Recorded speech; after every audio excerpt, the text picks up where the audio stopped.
Интернетке беріп қойдым жарнама. Не бірді нетіскен екен саудаға. Нан зауытын сатам дейді нән көкем. Ақша таппай жүрсе біреу нанға да. Сатам депті біреу қымбат үйлерін, сатам депті біреу бір жақ бүйрегін, сатам депті бір бой жеткен бәктігін, сатып кетті депті біреу сүйгенін.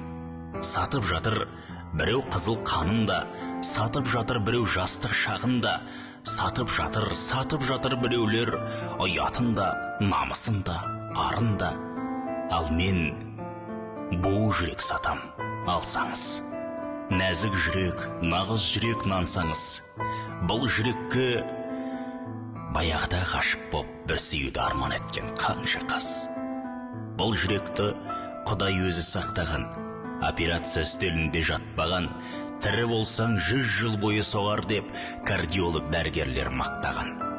Толып жатыр сумаңдаған сұм жүрек, болып жатыр құлқынына құл жүрек, басқалардан айырмасы бұл жүрек, шын жылайтын, шын сүйетін, шын жүрек.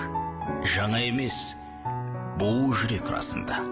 Жаратылған 20 ғасырда, сағынбаған, ауырмаған сау жүрек, қайдан болсын мұна менің жасымда.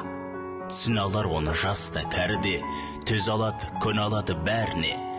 Бұл жүректі ұстай білсе аялап, бір адамды сүйе алады әлі де. Сүйе алады, ескі демес жыласа, бұрын күтіп ұсталғанды сұраса.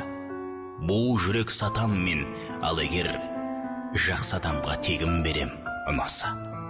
Жүрегімді бір адамға қалдырып, өз қолымды қойып кетем заңдығып. Жақсатым жүрсе халық есінде, жүрексіз де өмір сүрем мәңгілік.